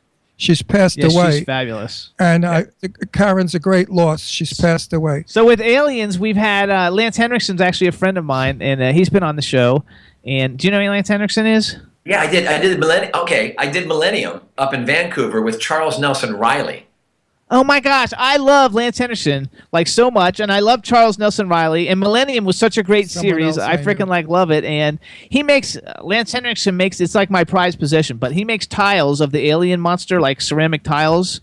Oh, you're kidding? He doesn't give them away or sell. He doesn't sell them or anything. He just makes them. And I was at a convention, and he was wearing a bunch of my clothes. And we went to lunch, and we went to dinner with a bunch of cool people. And at the end of the weekend, he was like, "Here, because he has it on display, like on his convention where he signs things." And at the end of the weekend, he said, "I want you to have this. I had such a great time. Thank you so much." And then he came on the show, and he signed the back of it and gave it to me. And and it's like you can't get them. It's not like you can buy them. So it's like one of my prized collective possessions. That's awesome. Two things. One, you have a shirt that looks like a bowling shirt that has skulls on it that I love and covet. And two, so I was doing Millennium up in Vancouver, and in it I'm playing basically a Scientologist.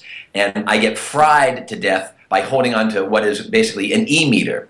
So I'm a young actor. I don't know enough. And so I get killed, and I pick a pose like this to be dead in. So I think that's really cool. It's a really bold choice. Look, man, this is how I die when I get electrocuted. This is what my MFA is giving me. It's my dying. So Charles Nelson Riley comes in to look at the scene, the murder scene. What I didn't realize is, as much as I love Charles Nelson Riley, and he also, Ron, was like you. Words, well, they come and go. It's a very malleable universe when it's coming out of his mouth. So Charles has this giant monologue that he has to deliver while I'm dead. And the camera, they want to do a fancy one-off. So they're gonna just troll around him. And so I'm in frame the entire time. So Charles starts at the top of this monologue, and he can't get through it. Not only can he not get through it, whenever he stops, he doesn't even salvage himself. He'll just be like, "So I'm thinking Rag Fidovich is, oh, fuck. So he ruins the take with swearing each and every time. It was the longest 8 hours I had. And this part was like jacked up. I had Charlie horses in my neck because of it. I will say this though, he felt bad about it, and so he made me dinner. He had me back to where he was staying, and he whipped up at 1 a.m. this, as only a bachelor can do, right? He whips up this beautiful salmon dinner at 1 a.m. with the best wine and everything else, and then regales me with stories of old Hollywood. It was like, that's why I love the business. I go up there thinking I'm going to make a paycheck and maybe get laid in Vancouver. And instead, I get to hang out with Charles Nelson Riley, who tells me all about his life. And I get to watch him work. And I get to tell that story and make him alive again, which is really awesome. Probably was madly in love with you I know Charles. Charles, listen to this if you want to hear a story. Liberace's house in Palm Springs. Boom. Story ended.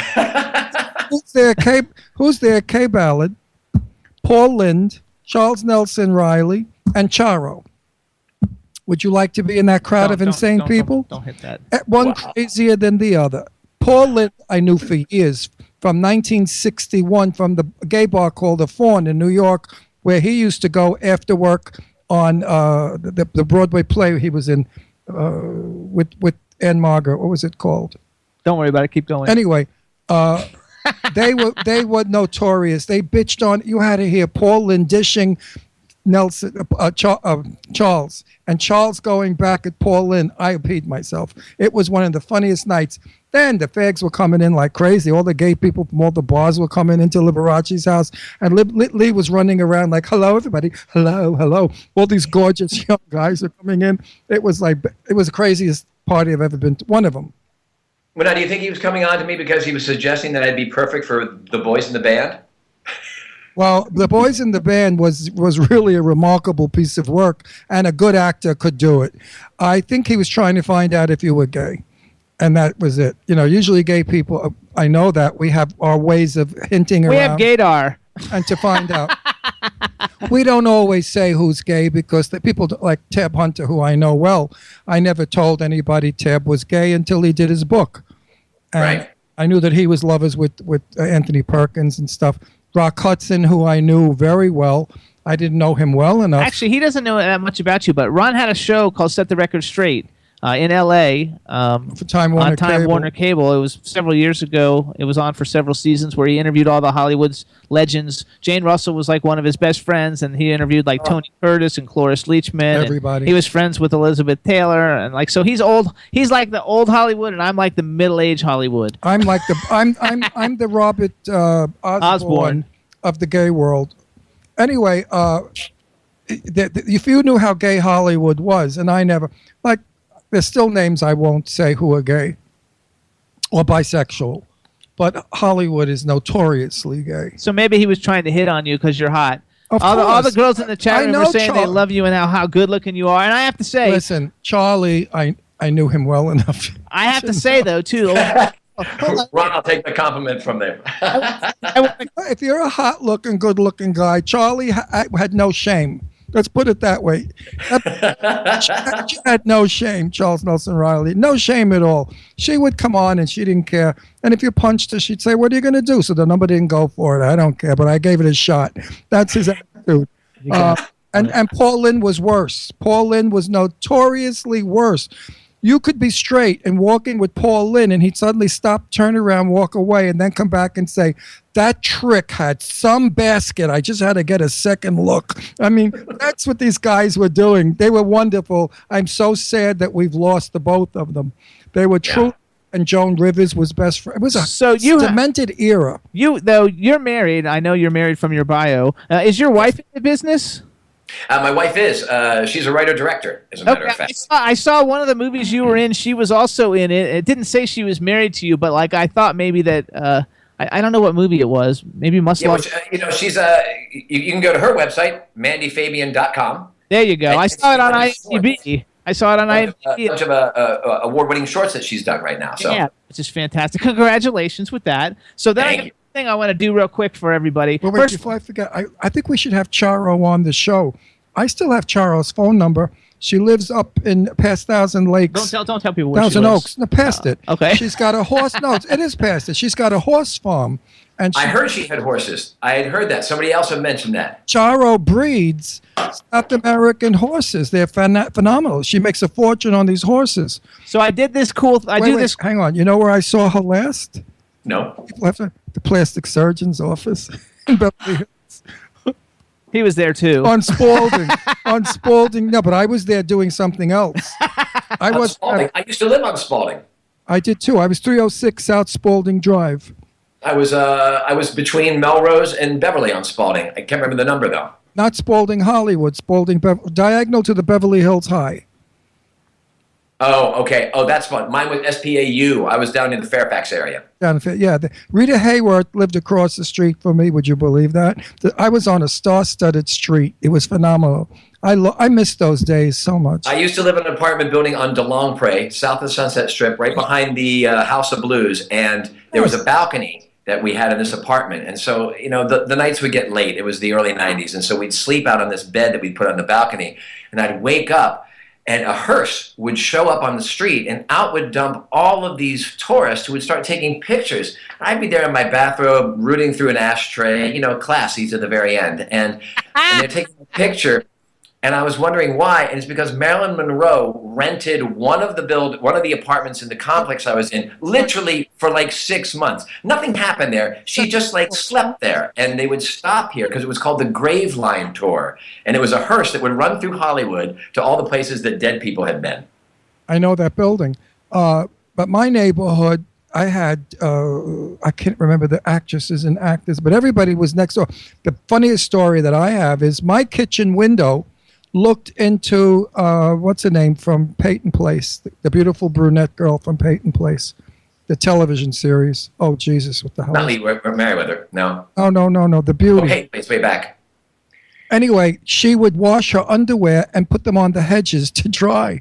So when friends of mine came over, Barbara Parkins, I said, "Do you want to see Barbara Parkins' bloomers?" They used to say, "What the hell are you talking about?" I said, "Come on, you could see her panties." And I'd have everybody hanging their heads out of the kitchen window looking at Barbara Parkins' panties and bras drying on there. Well, my daughter Deirdre was only like 3 years old, and Doris Day had a house around the corner from us because Doris Day owned about 20 houses down in the, section I lived in Beverly Hills called? Oh shit! I got to get off the show. I'm gone. It's not the hills. Anyway, it wasn't the hills. It's the down. flats? The flats, right? There you go. Thank you. Thank you. And she owned these homes and rented them out to people because she was allowed by law to, I think, put 10 dogs or 5 dogs in each house.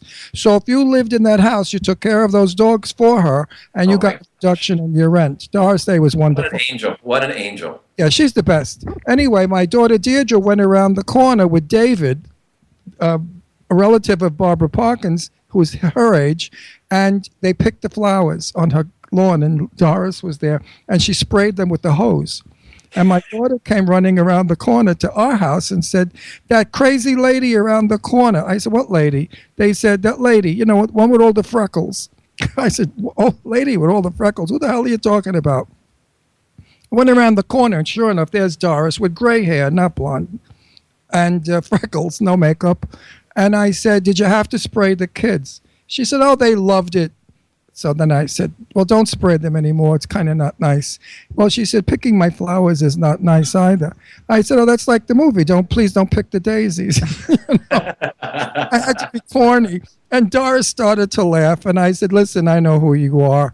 I said, "It's okay. Spray my kids as long as it's you." And then we talked. It was nice. She was very pleasant. She was very cheerful, very lovely. Okay, so let's keep going. Yeah, go keep going. Go. All right, Everybody loves our stories, by the way. I get so many. I mean, look, Ron, you and I can keep playing. I'm like, and so if I stood on the roof of my apartment building in '92, I could see Conrad Hall's apartment. So that's you know. Conrad Hall. Could you imagine Conrad Hall? But I don't know who Conrad Hall is. Cinematographer. Oh, okay. Right. Rita Hayworth became ill. And I remember the night that my ex-wife and I were coming home from something, and the ambulance was outside, and our neighbors told us that was Rita Hayworth. They were taking her away because she had Alzheimer's, and then we never saw her again. But I saw her on the street. She's a tiny little woman, magnificently beautiful in her late 80s. I mean, she was, or whatever age she was gorgeous. And then we had, what's his name, the black actor up the road from Mission Sidney Impossible. Poitier? Oh, no. The one for Mission Impossible. I don't Then know. we had Richard Woodmark, that son of that a was his bitch. next door neighbor. Oh, he was my next door neighbor. See how I forgot about Richard Woodmark?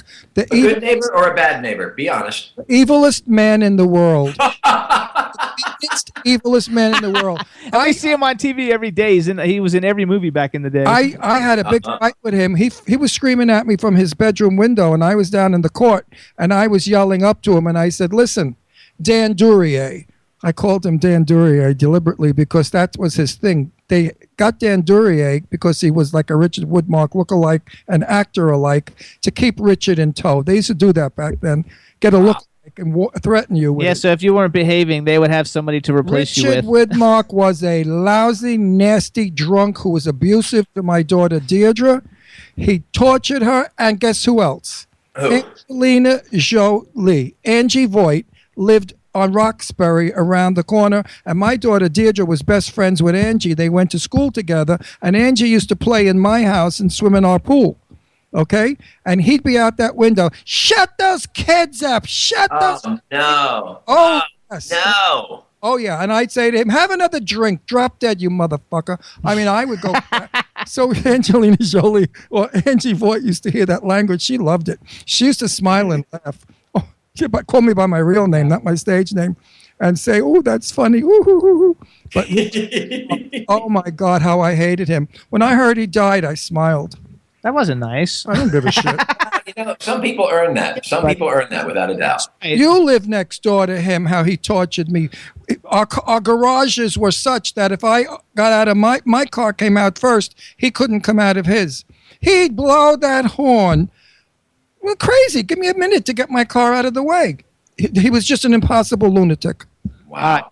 Let's talk a little bit. Okay, first of all, let's say congratulations on a great career so far. It seems to be getting better every day. You've been on almost every major television show of the last 10 years. I mean, like every show you're on, and whether you're only on once or you're on a bunch of times.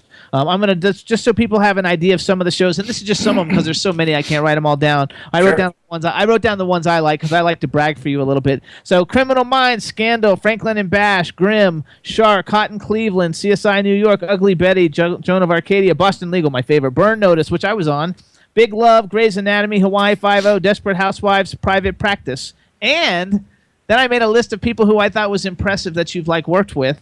Diane Lane, John Cusack, Christopher Plummer, Elizabeth Perkins, Max Gale, Ted McGinley, Randall Battenkoff, who's been on our show, Bob Gunton, who's been on our show, Lynn Shay, who's been on our show, Betty White, Bill Paxton, Breckin Meyer, which I love from Clueless, Denton, Nathan Fillion, who I had breakfast with one time, really nice guy, Malcolm McDowell, who's been on our show, John Lindstrom, who's been on our show, Jonathan Banks, Bob Odenkirk, Michael McKean, and Ted Levine, and some of those names are the ones that are coming into your Better Call Saul. But is there anybody that you have not worked with that you think, oh my God, I'd really like to work with this person because you've worked with everybody? Before that, I want to ask you a question so we don't lose this.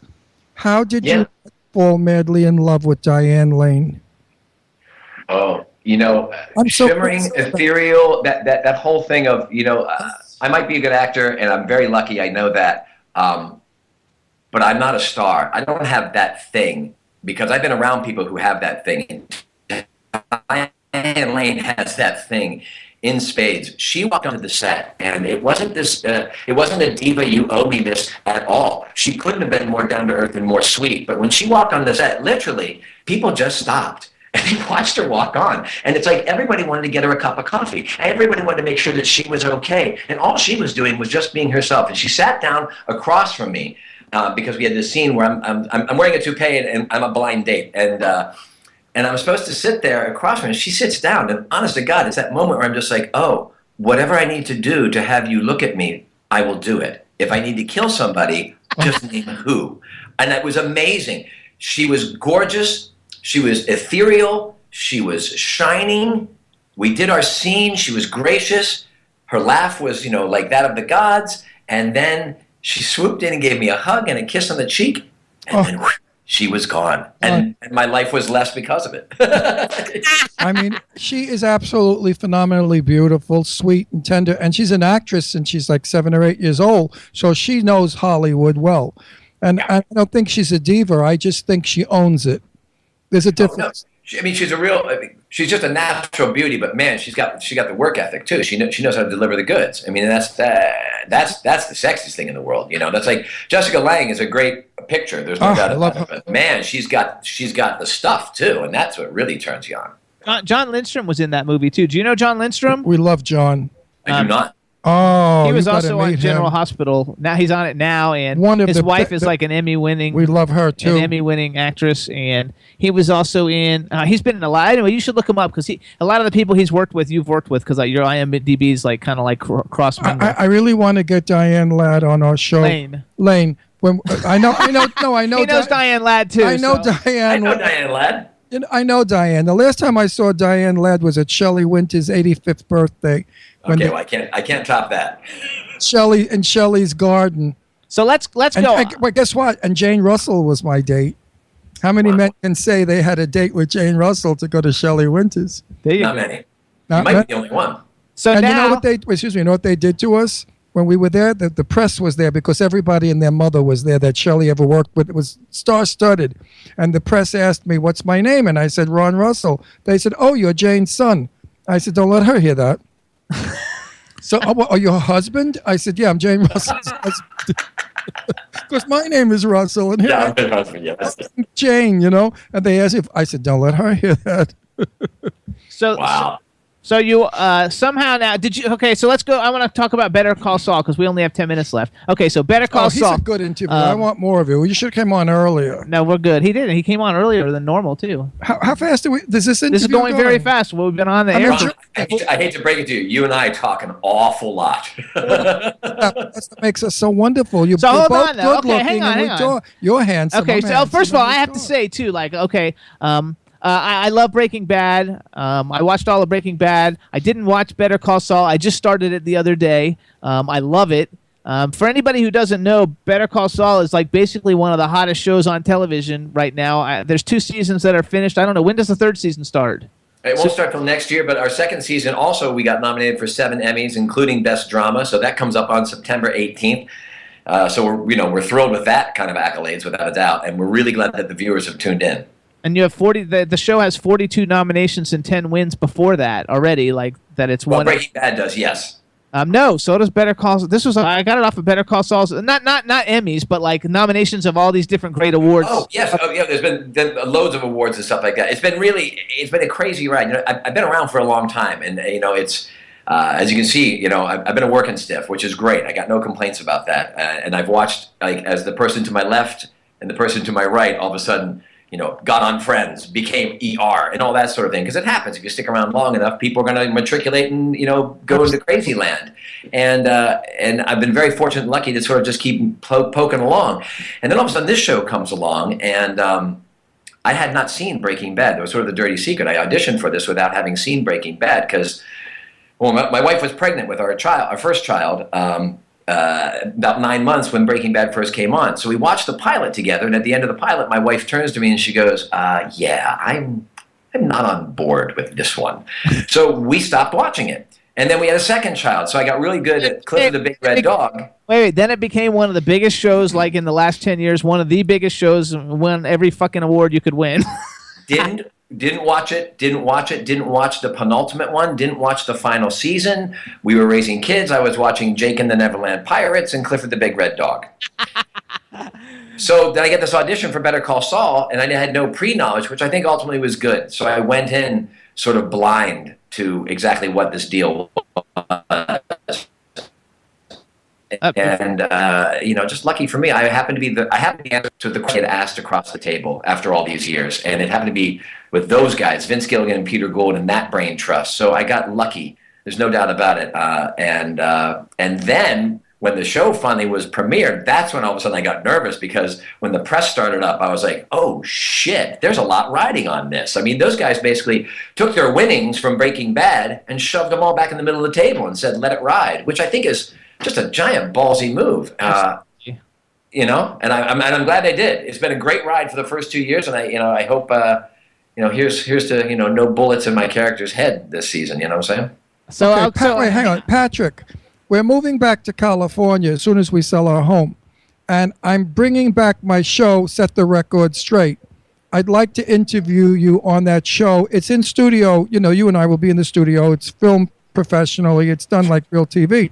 Oh, come because on. You know a lot of people and you're willing to talk. People say to me, Ron, how do you know all these celebrities? And I say, why? Because I started at 19 years old and it's business 54 years. He's 76. 76. So when you're... It's a good looking 76. Thank you very much. So are you. Not 76, but good look. So when you are living in Hollywood and your mom's an actress, and your brother-in-law's a movie producer, you sort of get involved with it very young and you meet all these people. So I want to make this next show about stories.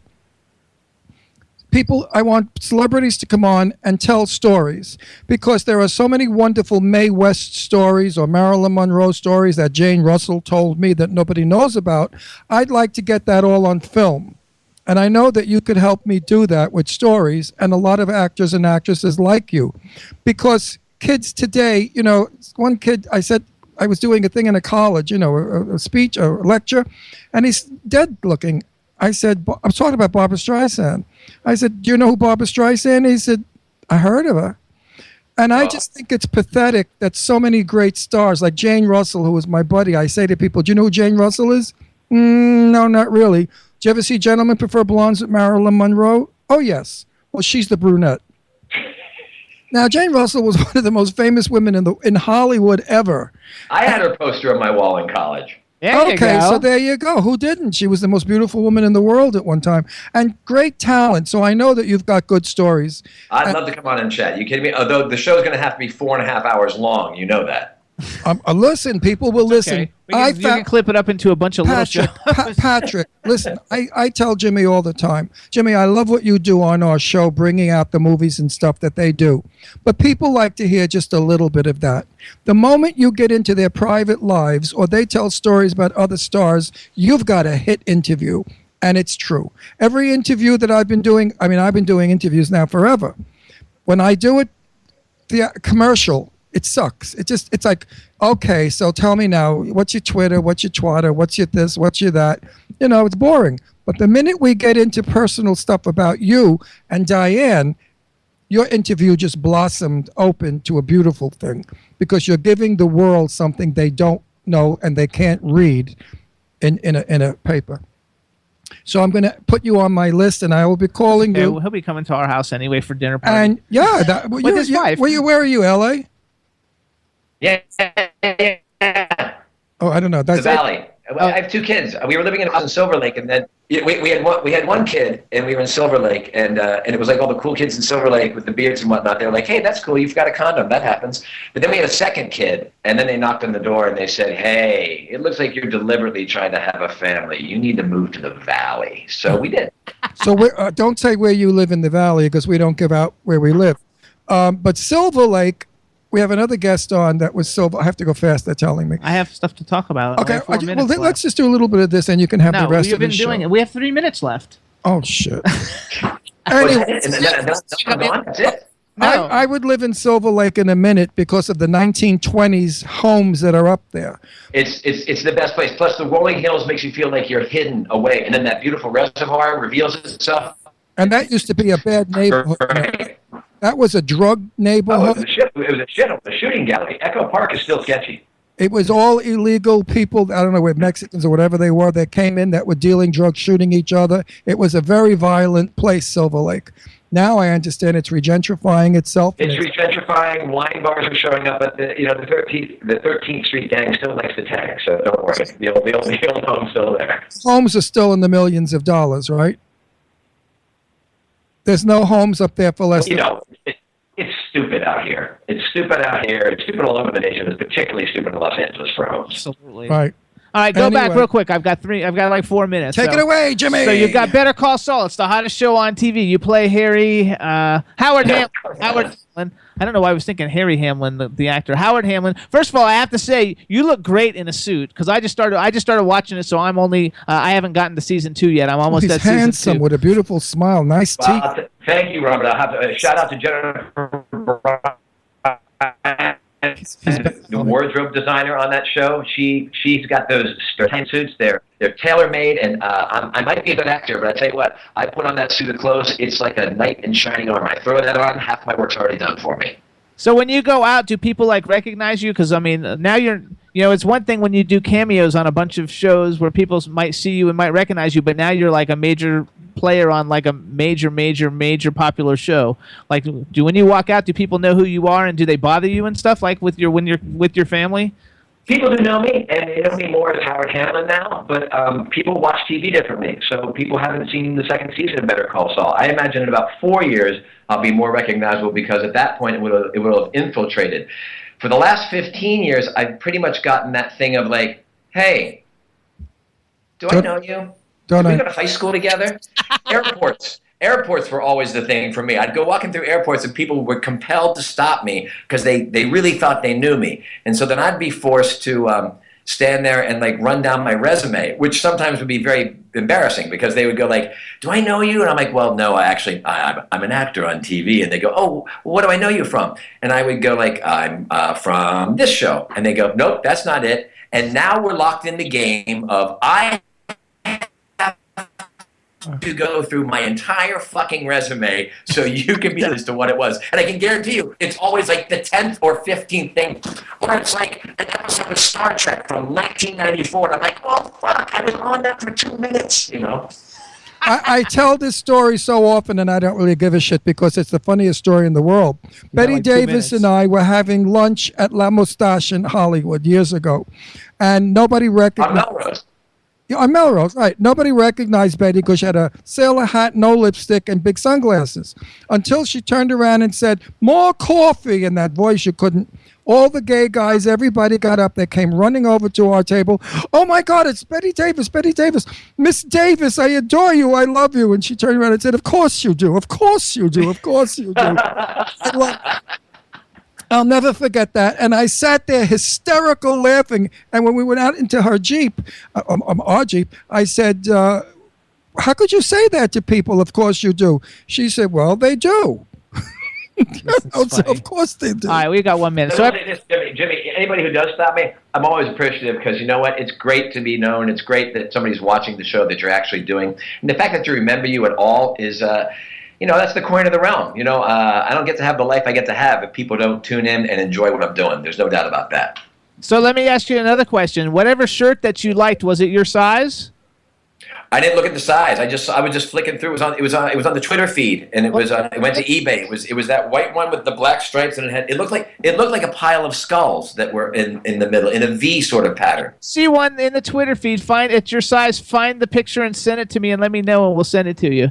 Oh, that'd be awesome. I'm a clothing designer, so I made all of those. They're all one of a kind shirts. Made in America. I mean, I've one dressed of a everybody. kind. Elton John, Madonna. Everything's like one of a kind. So if you And see Ron something Russell. in the feed you like, I'll send it to you. You just got to take a picture in it so I can show everybody that this fantastic Patrick Fabian's wearing one You of my see, shirts. Patrick, he's dressed Madonna, he's dressed Elton John, but Absolutely. he's dressed Ron Russell. But he's undressed. All right. All right, everybody. So listen up. Check out Patrick Fabian's website. It's patrickfabian.com. Follow him on Twitter at Patrick Fabian. We want to thank you for coming on the show. Anytime you have anything to promote, let me know. We'd love to bring you back. Congratulations on everything that you've done, and especially for Better Call Saul, because it's such a great show, and I think that it's definitely going to put you into the stratosphere of fantastic actors. We want to thank you again for coming on the show. And we'll see you on Twitter. And anytime you need anything, let us know. And I will. Thank you, guys. Ron, nice to meet you. I'll see you out in L.A. Hope you sell your house fast. And thank you, Dr. Jimmy. All right. And Patrick will be in touch about the show. Absolutely. All right. Absolutely. Bye. Bye, guys. Have a great day. Everybody loves it in the chat room. It was a good interview. Chad, what do you think? Very cool. Very cool. I love it. It's cool. Everybody check out Better Call Saul. So everybody check out Better Call Saul. It's season 1 and 2 are both on Netflix, so check them out. They're fantastic. And if you're in Philly, make sure you go to the Hard Rock Cafe Friday night to see the Sharon Leah Band. What were you going to say? I was going to say, we gave you enough Hollywood gossip dirt, everybody, so let me know if you enjoy that. If you love it when we talk about secrets and rumors and scandals of Hollywood celebrities. They like that he's undressed Ron they like the fact that I've undressed you. I've dressed everybody but undressed you. That got the biggest. Yeah, that was the joke. Ha ha ha ha. Of course they do. Everybody, we're gonna have a great show next week. Chad, thank you so much. Everybody in the chat room, thank you so much. Have a great week, everybody. Bye bye. Bye, everybody. See you next week. I'm just chilling, in the studio, sitting down and designing. Where every man never thinking, what are we gonna be wearing? Yo, I'm a Liverpool MC, you can't test me. Big up the girls inside the party. Let's get down to crazy Jimmy. Big up myself and known as Alfie, the one and only, the Turkish MC. Always love the clothes of Jimmy. Bitch, I'm your one I wanna be. Jimmy Stark, new celebrity. We'll take you out.